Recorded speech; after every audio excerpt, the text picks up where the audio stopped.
രാഷ്ട്രീയ പോരാട്ടത്തിൻ്റെ ശക്തി തളരില്ല. അതിശക്തമായ രീതിയിൽ ഞങ്ങൾ മുന്നേറും. ഒരു തരത്തിലുള്ള ക്ഷീണമോ പതർച്ചയോ തളർച്ചയോ ഇതുമായി ബന്ധപ്പെട്ട് കോഴിക്കോട്ടെ കോൺഗ്രസിൻ്റെയും UDF-ൻ്റെയും മുന്നേറ്റത്തിൽ ഉണ്ടാവില്ല. പക്ഷെ ഇതിനകത്തൊരു കാര്യം, VM വിനു എന്നൊരു പോലത്തെ ഒരാളുടെ വോട്ട് ഇപ്പോഴും വോട്ടർ പട്ടികയിൽ ഇല്ല എന്നൊരു സത്യമാണ്. അതൊരു വിനുവല്ല. ഇന്നലെയും ഇന്നുമായി ഞങ്ങൾ നടത്തിയ പരിശോധനയിൽ ഒരുപാട് വിനുമാരുണ്ട്. അവർക്ക് വോട്ടവകാശം ലഭിക്കാനുള്ള പോരാട്ടവുമായി ഞങ്ങൾ മുന്നോട്ട് പോകും. മറ്റൊരു കാര്യം, ഇവിടെ പലതരത്തിലുള്ള സംശയങ്ങളും കാര്യങ്ങളൊക്കെ വന്നിരുന്നു.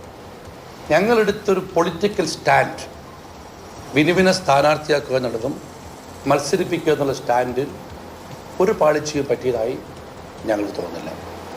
VM വിനു ഞങ്ങളോടൊപ്പം തന്നെ ഈ തെരഞ്ഞെടുപ്പ് ഗോതയിൽ UDF-ൻ്റെ വിജയത്തിലായിട്ടുണ്ടാവും. അതുമാത്രവുമല്ല, ഈ കോർപ്പറേഷൻ്റെ ദുർഭരണത്തിനെതിരെ വികാരമുള്ള എല്ലാവരെയും ഞങ്ങളുടെ പോരാട്ടത്തിൽ അണിനിരത്തും. കല്ലായി ഡിവിഷനിൽ പുതിയ സ്ഥാനാർത്ഥി നാളെ പ്രഖ്യാപിക്കും. മാത്രവുമല്ല, ഞാൻ ഇന്ന് രാവിലെ പറഞ്ഞൊരു പ്ലാൻ B ഉണ്ട്. ആ പ്ലാൻ ബിയുടെ ഭാഗമായിട്ടുള്ള പുതിയ സ്ഥാനാർത്ഥിയെ ഇന്നത്തെ കോർ കമ്മിറ്റി കൂടി നേതാക്കളുമായി ആലോചിച്ച് നാളെ പ്രഖ്യാപിക്കും. ഈ ഉണ്ടായ സംഭവം വെച്ച് കോഴിക്കോട് നഗരസഭയ്ക്കെതിരെ UDF-ഉം കോൺഗ്രസും ആരംഭിച്ച പോരാട്ടത്തിന് ഒരു ശക്തിക്കുറവ് സംഭവിക്കാതെ ഞങ്ങൾ മുന്നേറും. തെരഞ്ഞെടുപ്പിൻ്റെ ഫലത്തെ ഇത് ഒരു തരത്തിലും ബാധിക്കില്ല. ഈ വളരെ സീരിയസ് ആയി കൈകാര്യം ചെയ്യുന്ന ഒരു മേയർ സ്ഥാനാർത്ഥിയുടെ ഇത്ര ലാഭത്തോടെ, പ്രത്യേകിച്ചും പ്രവീൺ നേരിട്ടായിരിക്കില്ല, താഴെ നിന്നുള്ള പ്രവർത്തകർ പറഞ്ഞായിരിക്കും. പക്ഷെ ആ പ്രവർത്തകർക്ക് ഒരു ഉത്തരവാദിത്തമില്ല. അവിടുത്തെ വാർഡിലെ കൗൺസിലർ VM വിനുവിന് വോട്ടുണ്ടെങ്കിൽ അത് തദ്ദേശ പട്ടികയിലാണെന്നോ അവസാനത്തെ 3 ദിവസം അവസരം തന്നു ആ സമയത്ത് ഉപയോഗിക്കാമായിരുന്നതാണ്. അപ്പൊ അതിൽ ഒരു നടപടി ഉണ്ടാവേണ്ടതല്ലേ? പ്രാദേശിക തലത്തിൽ കോൺഗ്രസ് പ്രവർത്തകർക്ക് വീഴ്ച പറ്റി എന്നുള്ളത് ഉറപ്പാണ്. അത്തരമൊരു വീഴ്ചകൾ ഉണ്ടായോ എന്ന് പാർട്ടി പരിശോധിക്കും. പക്ഷേ അതിൽ മറ്റൊരു കാര്യം ഇന്നലെ പറഞ്ഞത് ആവർത്തിക്കുന്നു.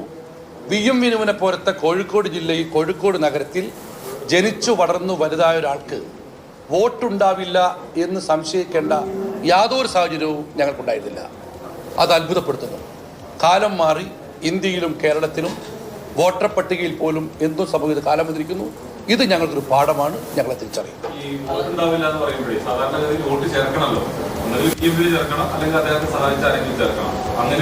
അങ്ങനെയല്ലല്ലോ നിയമം.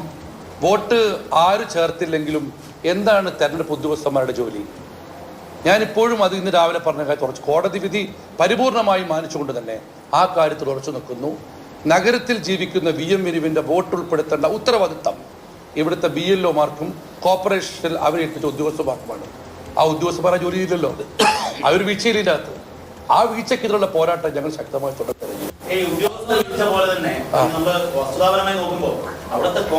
ഞാൻ പറഞ്ഞില്ല, ആ പരിശോധിക്കും. അല്ല, അങ്ങനെയല്ല, അങ്ങനെ പറ്റിച്ചെന്ന് പറയുന്നില്ല. അതെന്തെങ്കിലും ഒരു പാഴ്ച ഉണ്ടെങ്കിൽ അത് ഞങ്ങൾ പാർട്ടി ഗൗരവമായി പരിശോധിക്കും.